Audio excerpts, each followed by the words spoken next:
Hello दोस्तों, मैं Sunil sir अपने यूट्यूब चैनल एस के स्टडी में आप सभी का स्वागत करता हूँ।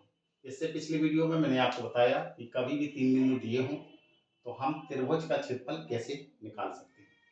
आज मैं आपको बताऊंगा कि कभी भी अगर कोई तीन बिंदु दिए गए हैं और उनको हमें संरेख सिद्ध करना हो तो हम संरेख कैसे सिद्ध करते हैं। जैसे मान लीजिए सपोज दैट कोई तीन बिंदु दिए गए हैं, मैंने एक त्रिभुज लिया और यहाँ पे बिंदु मैंने ए माना, जी बी माना और जी बिंदु सी माना। ए x1 है, जे y1 है, जे x2 है और ए y2 है, जे x3 है और जे y3 है। तो देखो समरेख पहले होता क्या है।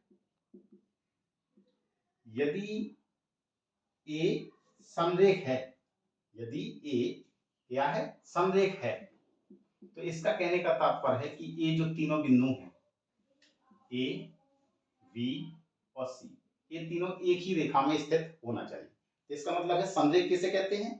यदि तीनों बिंदु एक ही रेखा में स्थित हैं तो वे बिंदु क्या कहलाते हैं, समरेख बिंदु कहलाते हैं। ठीक है, तो जैसे यहाँ पे है x1, ये y1, ये x2 है, ये y2 और ये लिया मैंने x3, y3। अब चलते हैं, अब हम इस प्रश्न को दो कक्षाओं में डिवाइड करते हैं। दोनों कक्षाओं में ये प्रश्न पूछे जाते हैं। एक तो क्लास 10 के अनुसार अगर हम प्रश्न को हल करें, कक्षा 10 वाले अगर प्रश्न को इसको हल करेंगे तो इस विधि से हल करना है, कक्षा 12 को इस विधि के अनुसार करना है। तो सबसे पहले कक्षा 10 के लिए, कक्षा 10 के लिए क्या है कि लिखेंगे समरेख होने के लिए शर्त। तो समरेख होने के लिए शर्त क्या है कि यदि त्रिभुज का हमने क्षेत्रफल निकाला और उसका मान 0 के बराबर आ गया तो हम कहेंगे कि ये बिंदु कैसे हैं, समरेख हैं। तो कक्षा 10 के अनुसार त्रिभुज के क्षेत्रफल का फॉर्मूला क्या होता है, 1/2 मंझला कोष्ठक x1 y2 minus y3 plus x2, यहाँ लिखते हैं y3 minus y1 plus x3 और y1 माइनस y2। बस यहाँ पे मान रख देंगे और इसका आंसर कितने के बराबर मानना है, बराबर आपको 0 के बराबर अब आना है। अगर इसका आंसर 0 के बराबर आ गया तो हम कहेंगे कि ये बिंदु क्या है, आप एक दूसरे के कैसे हैं, समरेख बिंदु है। अब क्लास 12 के अनुसार हम प्रश्न को कैसे लगाएंगे। तो क्लास 12 में भी मैंने बताया कि त्रिभुज का क्षेत्रफल हम कैसे निकालते हैं। तो लिखेंगे यदि त्रिभुज का क्षेत्रफल जो है उसका मान कितने के बराबर हो जाए, 0। ये भी क्या है आपका समरेख होने के लिए शर्त है।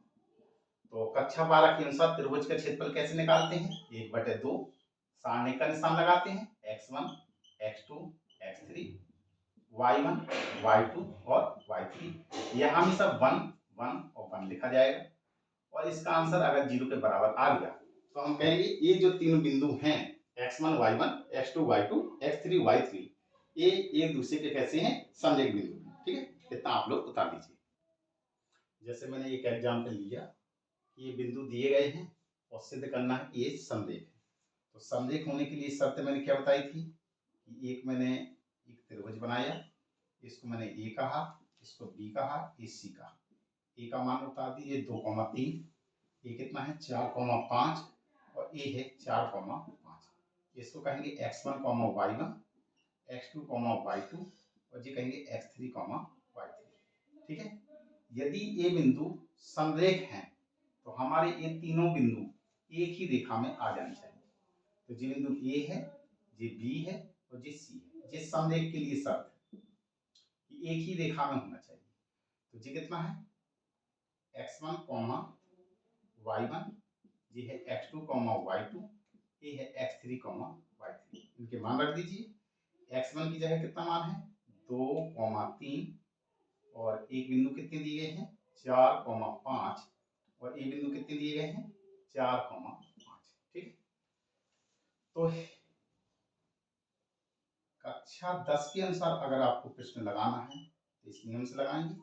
क्या लिखेंगे, समरेख होने के लिए शर्त क्या होता है कि त्रिभुज का क्षेत्रफल कितने के बराबर होना चाहिए, 0 के।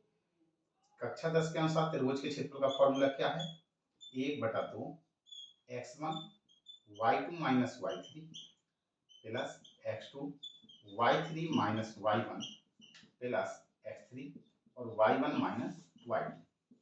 और इसका आंसर अगर हमारा 0 आ गया तो हम कहेंगे कि ये बिंदु कैसे हैं, समरेख हैं। तो कक्षा 10 वालों को इस सूत्र में सिर्फ मान रख देना है, ठीक है, और इसका आंसर 0 आ जाएगा। हम चलते हैं कक्षा 12 में।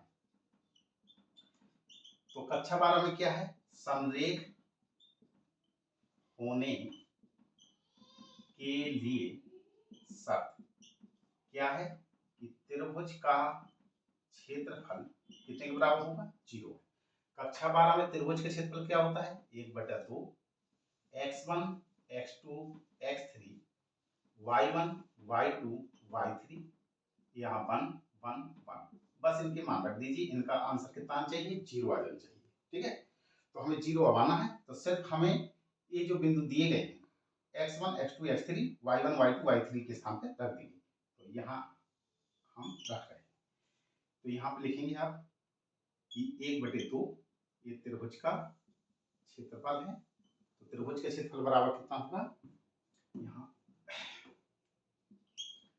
त्रिभुज का क्षेत्रफल तो कितना है, 1/2। मान हल करिए, x1 x2 x3 कितना है, x1 2 x2 4 x3 4, तो ये होगा 2 4 4। y1 y2 और y3 3 5 5, यहाँ रख देंगे 3 5 5, और हमेशा यहाँ लास्ट में क्या लिखना है, 1 1 1। अब इसका आप प्रसार कर देंगे। तो सबसे आसान उपाय क्या होता है, प्रथम पंक्ति के सापेक्ष आप प्रसार कर देंगे। तो R1 पंक्ति के सापेक्ष प्रसार करने पर, तो यहाँ जगह नहीं है, इसको हम यहाँ रखें।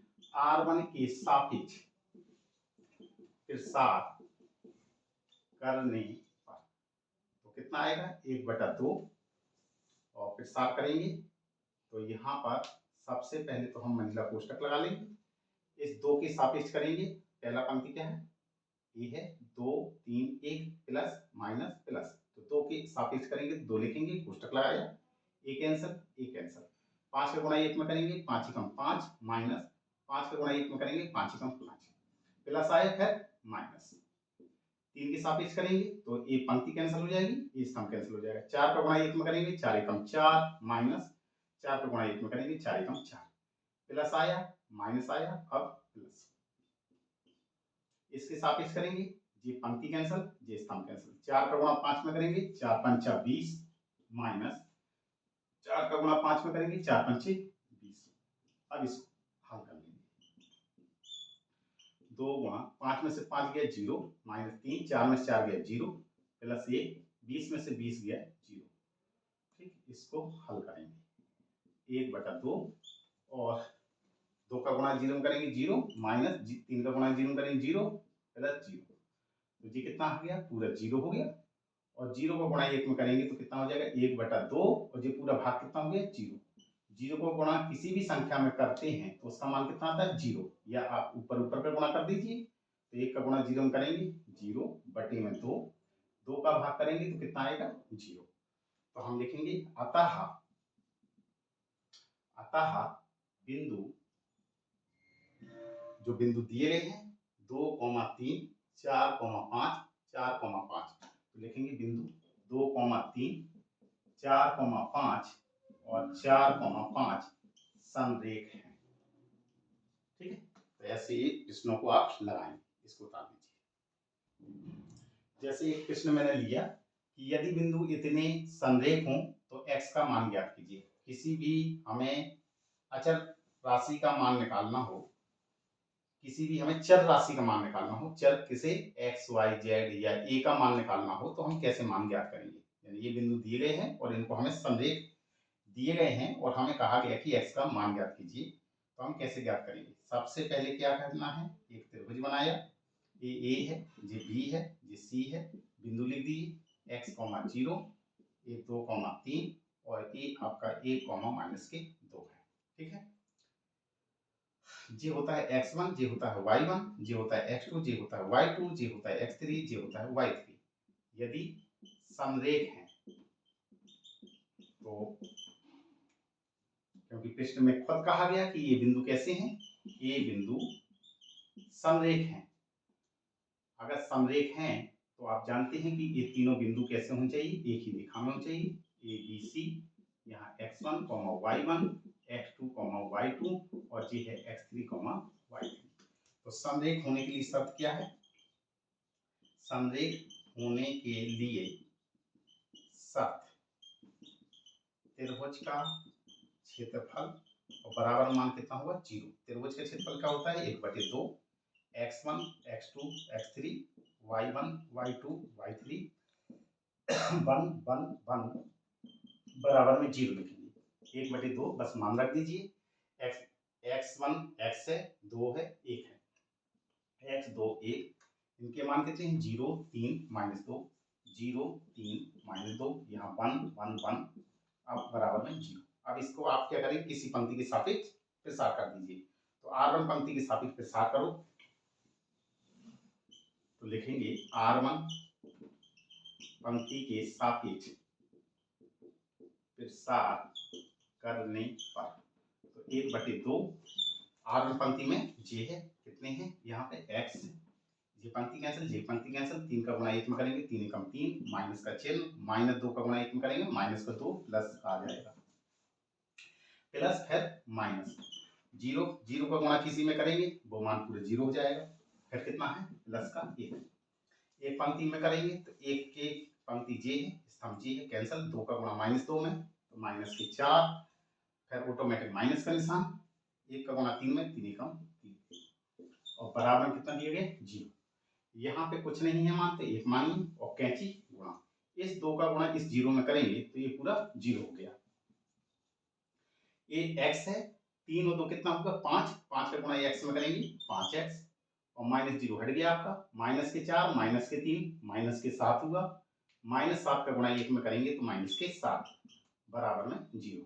तो 5x बराबर कितना होगा? 7, x बराबर कितना होगा? 7, 5 कहाँ जाएगा इसके बटे में, ये आंसर हो गया। ठीक है, तो इस तरीके से इन प्रश्नों को हल करती है। तो आया, इसको लाइक कीजिए, शेयर कीजिए, सब्सक्राइब कीजिए। जैसे कि ये प्रश्न मैंने एक लिया है और कहा गया कि ए का मान ज्ञात कीजिए। तो सबसे पहले मैंने इस प्रश्न के अनुसार एक चित्र बनाया। अब आप लिखोगे ए बिंदु समरेख हैं, तो क्या होता है कि त्रिभुज का जो क्षेत्रफल है उसका मान कितना होता है? 0 के बराबर। और त्रिभुज के क्षेत्रफल का फॉर्मूला क्या होता है? 1/2 x1 x2 x3 y1 y2 y3 1 1 1 और मान कितने के बराबर? 0 पहले के बराबर ही रखेंगे, यानी 0 हमें बराबर में पहले से ही लेना है। अब यहाँ पे लिखेंगे 1/2, इनके मान रख दीजिए।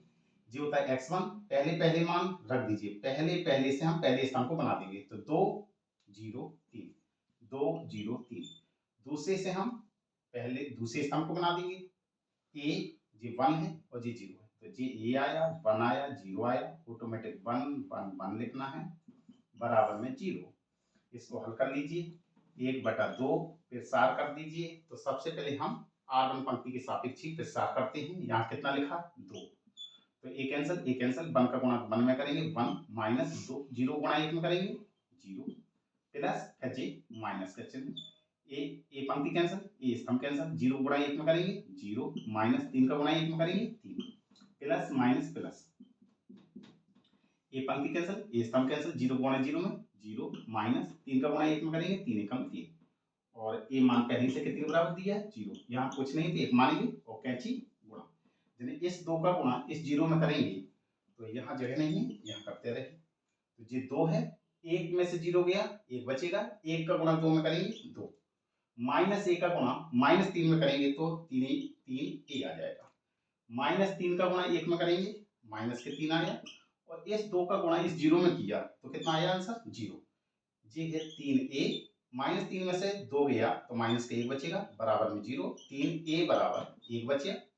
a का मान निकालना है तो 3j कहाँ जाएगा? इसके बटे में, 1/3, ये आंसर हो गया। ठीक है, तो इस तरीके से इन प्रश्नों को हल करेंगे आप। समरेख होने पर सबसे पहले आप क्या करेंगे कि ये जो तीनों बिंदु हैं, अगर समरेख है तो ये एक ही रेखा में स्थित होंगे। फिर हमें क्या करना होता है? त्रिभुज का क्षेत्रफल लगाना होता है। त्रिभुज के क्षेत्रफल का ये फॉर्मूला होता है, बराबर में 0 पहले से ही रखा जाता है क्योंकि ये पहले से कहा गया है ये समरेख है। और हमें किसी भी चर राशि का मान निकालना है, यहाँ पे मान रख देते हैं। फिर इसका प्रसार कर दिया जाता है और हम इस चर राशियों का मान निकाल लेते हैं। अगर आपको ये वीडियो पसंद आया हो तो इसको लाइक कीजिए, शेयर कीजिए और सब्सक्राइब कीजिए। हाँ, एक मैं आपको जरूर सूचना देना चाहता हूँ कि इस एसके स्टडी चैनल में आपको कक्षा 10, कक्षा 11 और कक्षा 12 की संपूर्ण मैथमेटिक्स यूपी बोर्ड की इसमें प्रसारित की जाएगी। यदि आपको ये पसंद आता है तो मेरे चैनल को सब्सक्राइब कीजिए।